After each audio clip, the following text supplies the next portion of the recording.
Atos capítulo 1, versículo 8. Eu acho que você já sabe de cor. E recebereis poder ao descer sobre vós o Espírito Santo, e sereis minhas testemunhas, tanto em Jerusalém, como na Judéia, Samaria e até os confins da terra. Jesus foi bem claro com seus discípulos, que ao dizer que quando o Espírito Santo descesse, eles receberiam o quê? Eles receberiam poder. Mas para que serve esse poder? E nós estamos aprendendo que esse poder, ele serve para testemunhar. Não existe evangelho sem proclamação das boas novas de salvação. Não tem como. Se o Espírito faz parte das nossas vidas e nós recebemos esse poder, nós falamos de Jesus. Mas esse poder, ele também serve para nos organizar como igreja, e isso nós aprendemos hoje de manhã. Nós aprendemos que o Espírito, ele olha para nós enquanto igreja, e ele nos ensina a falar de Jesus, a ter comunhão, ele nos ensina a repartir o pão, e ele nos convoca à oração. O Espírito Santo de Deus, esse poder. Mas hoje em especial, eu queria compartilhar com você que o Espírito Santo de Deus também nos dá poder para perseverar. Esse poder nós precisamos demais. E eles aqui no livro de Atos dos Apóstolos precisaram muito desse poder, porque não foi uma festa quando o Espírito desceu, não foi um evento que trouxe a eles uma alegria, no sentido de dizer assim: agora a nossa vida vai ser uma vida tranquila, nós recebemos o Espírito, nós vamos falar de Jesus, então agora nós vamos viver de uma forma bem descansada, tudo vai dar certo nas nossas vidas. Não foi isso que aconteceu com eles. No capítulo 3, nós lemos o capítulo 1, no capítulo 3, esses discípulos que estão cheios do poder, eles realizam, Pedro e João, eles realizam a cura de um paralítico nas escadarias do templo. Esse paralítico, ele recebe essa cura e um alvoroço acontece. Ele começa a pular, ele começa a glorificar a Deus, Gilson. E aí as pessoas escutam ele e vão lá para ver, e Pedro aproveita para falar sobre Jesus. Mas sabe qual foi o resultado disso? Olha aí comigo no capítulo 4 de Atos, no versículo de número,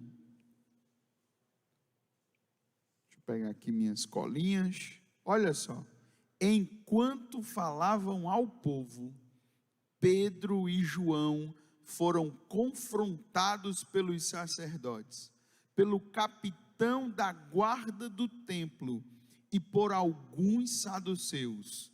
Os líderes estavam muito perturbados, porque Pedro e João ensinavam ao povo que em Jesus a ressurreição dos mortos. E no versículo 3, eles os prenderam, e como já anoiteciam, os colocaram na prisão até a manhã seguinte. Eu estou me lembrando aqui, Waldson, quando nós estávamos servindo ao Senhor lá no Rio Grande do Sul, e nós conhecemos uma pessoa que entregou a vida dela a Jesus, entregou a vida dela a Cristo, e nós começamos a acompanhar, principalmente Cristiane, era uma mulher, e um dia ela chegou para Cristiane e disse assim: Cristiane, eu não quero mais esse negócio de evangelho não, eu não quero mais esse negócio de Jesus não. Mas por quê? O que foi que aconteceu? Tudo que aconteceu comigo depois que eu entreguei minha vida a Cristo deu errado.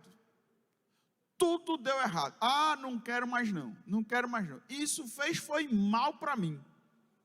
E infelizmente essa pessoa, nós perdemos o contato, voltamos para Petrolina, nós não sabemos se ela permaneceu nos caminhos do Senhor. Essa semana eu recebi uma mensagem de um jovem que eu acompanho através de discipulado, e ele falou assim comigo, olha que interessante, ele disse assim: pastor, existe a maldição da oração? Eu disse: como assim, rapaz? Esse negócio eu nunca ouvi falar disso. Como é isso, maldição da oração? Não, é porque é o seguinte, olha, presta atenção. Toda vida que eu oro a Deus, e peço, e falo com Deus, e peço a Deus que cuide de mim, toda vida eu tenho um dia ruim.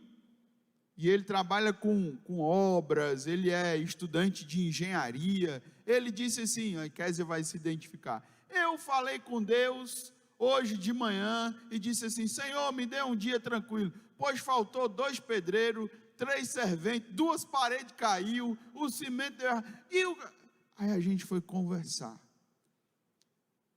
e essas histórias revelam que nós temos um pensamento que simboliza, que significa que servir a Deus dá a nós o direito e o privilégio de Deus cuidar de nós e não deixar que passemos por situação nenhuma que seja difícil.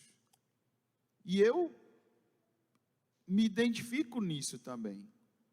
Como é que nós lidamos quando a gente fica doente? Como é que nós lidamos quando nós sofremos algum prejuízo, alguma injustiça? Quando a gente tem alguma dificuldade? Pelo menos eu vou falar por mim, não sei se vocês se identificam, mas o primeiro pensamento que nós temos é assim: mas rapaz, logo eu que sirva a Deus. Eu vou contar um negócio para vocês, isso é verdade, viu, Rose? Não é história de trancoso não, viu? Quem me contou foi meu cunhado. Ele congrega em outra igreja, e tinha um irmão da igreja dele que estava sentindo dor de dente, um dia sem dormir. Vocês sabem que dor de dente não é fácil. 2 dias sem dormir. No 3º dia sem dormir, ele esperou amanhecer o dia, foi para fora de casa, olhou para cima e disse assim: Deus, tenha consciência, Deus, faça alguma coisa comigo. 3 dias. Isso reflete, irmãos, o pensamento que nós temos assim: Deus, eu não posso passar por dificuldades, porque eu te sirvo. Eu não posso passar por aflições, eu não posso adoecer. Parece que nós vivenciamos essa realidade. Mas quando nós olhamos o texto bíblico, nós estamos vendo aqui os discípulos que receberam o Espírito Santo, os discípulos que estavam servindo a Deus, os discípulos que estavam revestidos de poder, que estavam fazendo a obra de Deus, e o que aconteceu com ele é que eles foram presos. E o texto, lá no versículo de número 21 do capítulo 4, diz que eles foram soltos. Se você está com sua Bíblia aberta, você vai ler assim comigo, ó. Os membros do conselho fizeram novas ameaças, mas por fim os soltaram. Não sabiam como castigá-los sem provocar um tumulto, visto que todos louvavam a Deus pelo ocorrido, pois o aleijado que havia sido curado milagrosamente tinha mais de 40 anos de idade. Bom, aí a gente pode pensar assim, ó: eles foram presos, e eles foram soltos. Então, eles agora não vão mais inventar isso, né? Mas quando a gente chega no capítulo 5, irmãos, lá no versículo de número 17, eles são presos novamente, porque eles voltaram ao mesmo lugar para falar de Jesus. E olha o que diz o texto: tomados de inveja, o sumo sacerdote e seus oficiais, que eram saduceus, prenderam os apóstolos e colocaram numa prisão pública. De novo os homens presos. Não faz parte da nossa lógica humana. Se eu sirvo a Deus, tudo de bom vai acontecer comigo. Não é essa a lógica que a gente pensa? Mas eles não. E sabe o que é o mais engraçado? É o versículo de número 19, que diz assim, ó: um anjo do Senhor, porém, veio durante a noite, abriu as portas do cárcere e os levou para fora. Eita! A gente pode até dizer assim: glória a Deus, eles foram libertos, eles estavam presos, mas veio um anjo e livrou eles da prisão. Deus é bom, Deus livrou eles do sofrimento. Mas olha o que é que o anjo diz aqui, olha, no finalzinho do versículo. Aí o anjo disse: vão ao templo e transmitam ao povo esta mensagem de vida. Meus irmãos, se fosse eu ali, no lugar daqueles discípulos, eu ia dizer, sabe o que para esse anjo, irmão Ailton? Eu ia dizer assim: seu anjo, o senhor não viu que eu fui preso, foi lá não? O senhor quer me mandar de volta para lá, seu anjo? Não, eu vou me embora desse lugar, porque eu prego e vou preso, eu prego e vou preso. Esse negócio não está dando certo.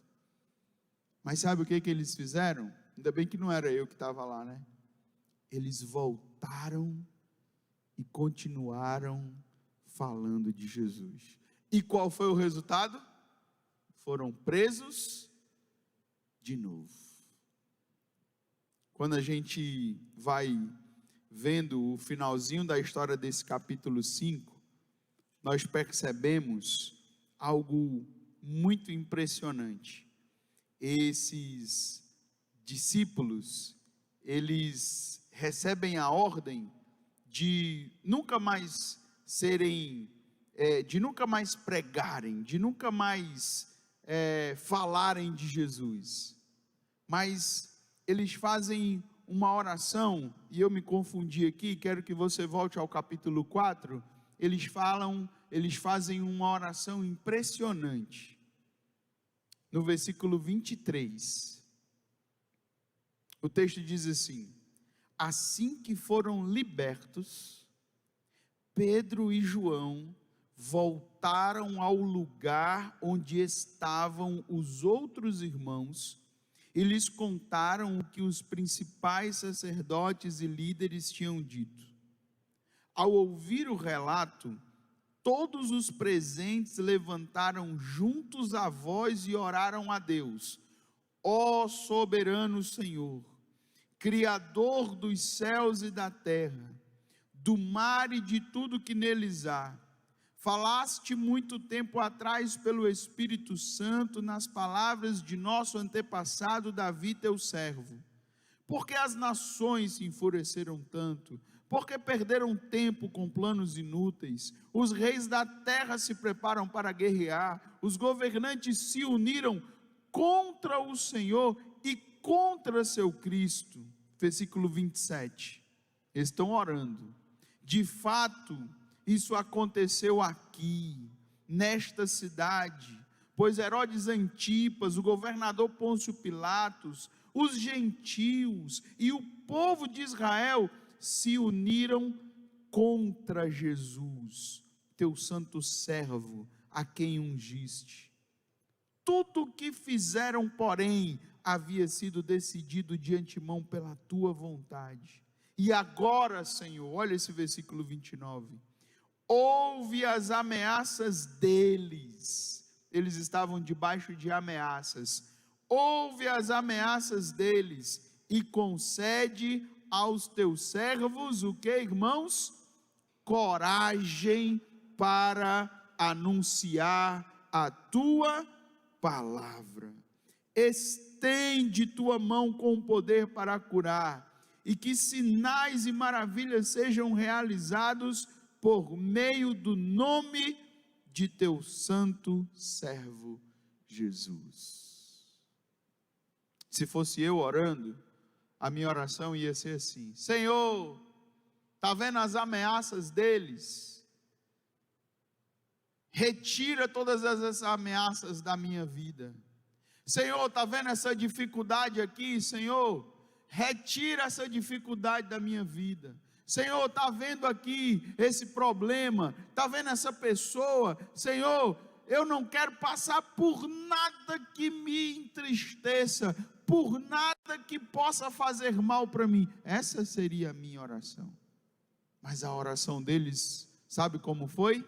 Senhor, nós queremos coragem. Sabe por quê, irmãos? Porque o Espírito Santo nos dá o poder para perseverar.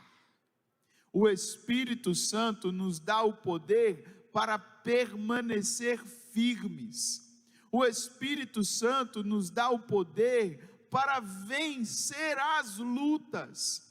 O Espírito Santo nos dá o poder para alcançar a vitória em meio às lutas, em meio à tempestade.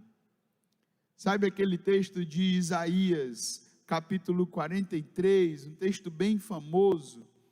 Ele diz assim: quando passar por águas profundas, estarei ao seu lado. Quando atravessar rios, não se afogará. Quando passar pelo fogo, não se queimará. As chamas não lhe farão mal nenhum. Eu li aqui Isaías 43, 3. Sabe o que Davi diz no Salmo 23? O Senhor é o meu pastor e nada me faltará. Ainda que eu ande pelo vale da sombra da morte.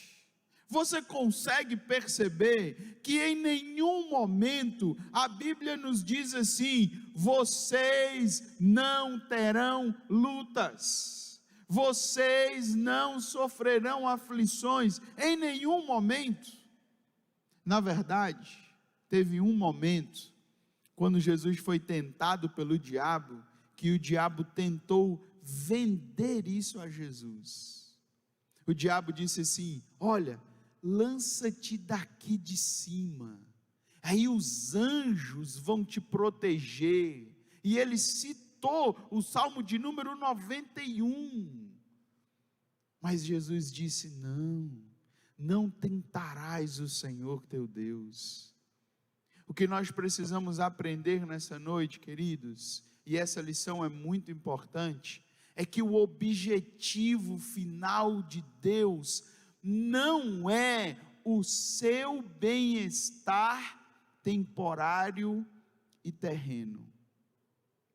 Eu não sei como é que você lida com essa frase, porque isso está tão enraizado em nós. Como assim, pastor? Peraí, está dando se fossem meus filhos aqui, iriam dizer assim: deu um bug agora aqui na minha cabeça.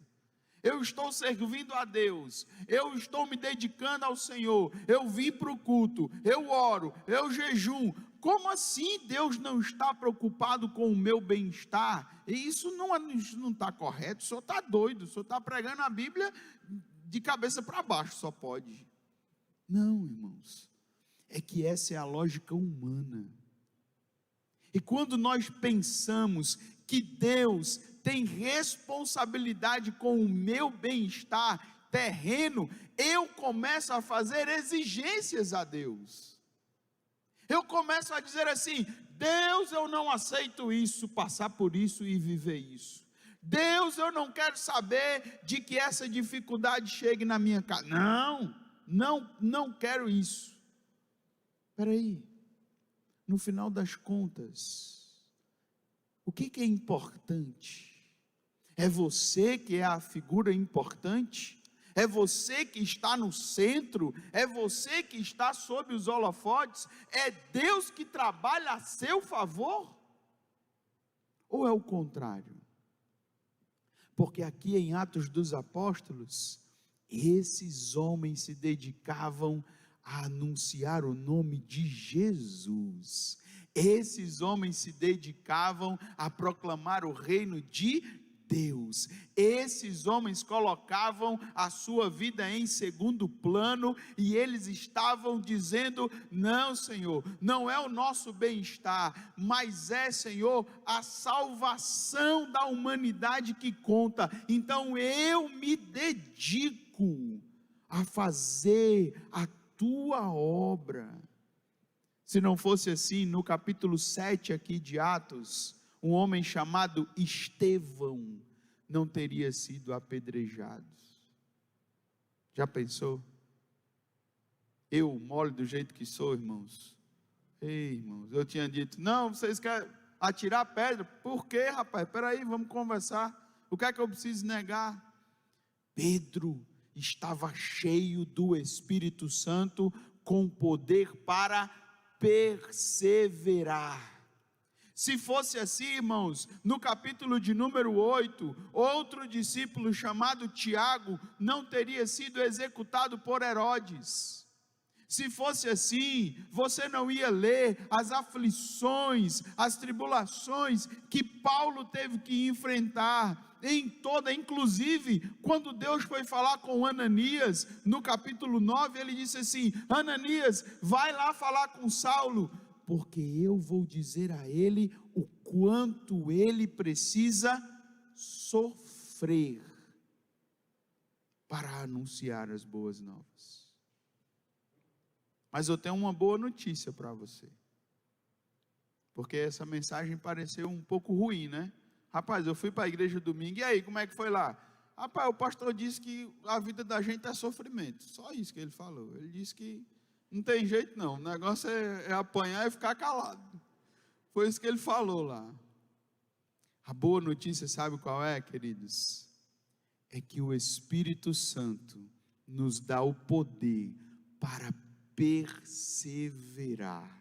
A boa notícia é que quando as lutas vêm, é que quando as aflições chegam, é que quando a coisa aperta, nós não estamos sozinhos, nós não estamos desamparados. O Espírito Santo de Deus está conosco e através de uma forma miraculosa, a gente consegue, pela graça de Deus, vencer as dificuldades que estão diante de nós.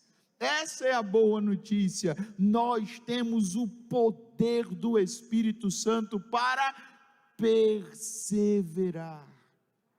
E apesar de dizer a você que Deus não tem compromisso com o seu bem-estar terreno, eu quero dizer a você que Ele tem compromisso com o seu bem-estar eterno, porque Ele preparou para nós mansões celestiais, preparou um lugar que a Bíblia diz em Apocalipse 21, aonde não haverá mais choro, aonde não haverá mais lágrima, aonde não haverá mais dor, não haverá mais lamento, porque esse é o objetivo final das nossas vidas, é viver com Deus pela eternidade. Sabe o que o diabo está tentando vender para mim e para você? Ele está cochichando no nosso ouvido, dizendo assim: você merece coisa boa, você tem que viver uma vida boa, você tem que pensar que, ei, esse aqui está pouco para você, você merece mais, você pode mais. E sabe o que acontece com a gente, quando a gente escuta a voz do diabo? A gente vai se tornando egoísta, a gente vai se tornando prepotente, a gente vai olhando só para nós mesmos, e nós perdemos a compaixão, a graça, a misericórdia, o cuidado com o outro, nós perdemos o amor, para poder viver e espalhar essa mensagem de salvação por onde nós passamos. Quando Jesus olhou para os seus discípulos, lá em João capítulo 16, ele disse assim para eles: nesse mundo,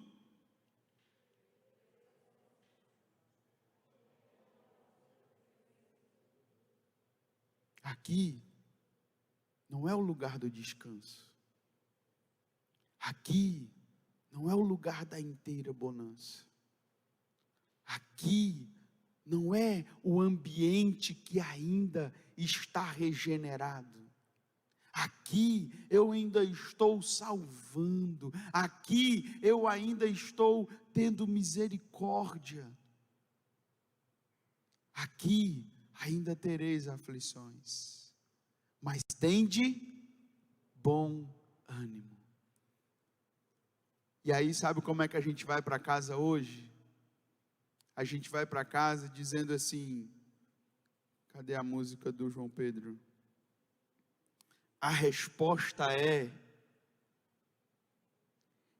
que eu vivo de milagres. Dessa vez vai ser mais um milagre. Eu não sei como Deus irá fazer, mas eu sei, vai ser perfeito, como tudo que Ele faz. Eu sei que nós temos lutas e aflições que enfrentamos. Quando Jesus enviou os seus discípulos, lá em Mateus capítulo 28, 19 e 20, Ele não disse assim: olhe, vão e vocês vão viver uma vida cor-de-rosa, vão e vai ser tudo bom. Não, Ele disse, sabe o que?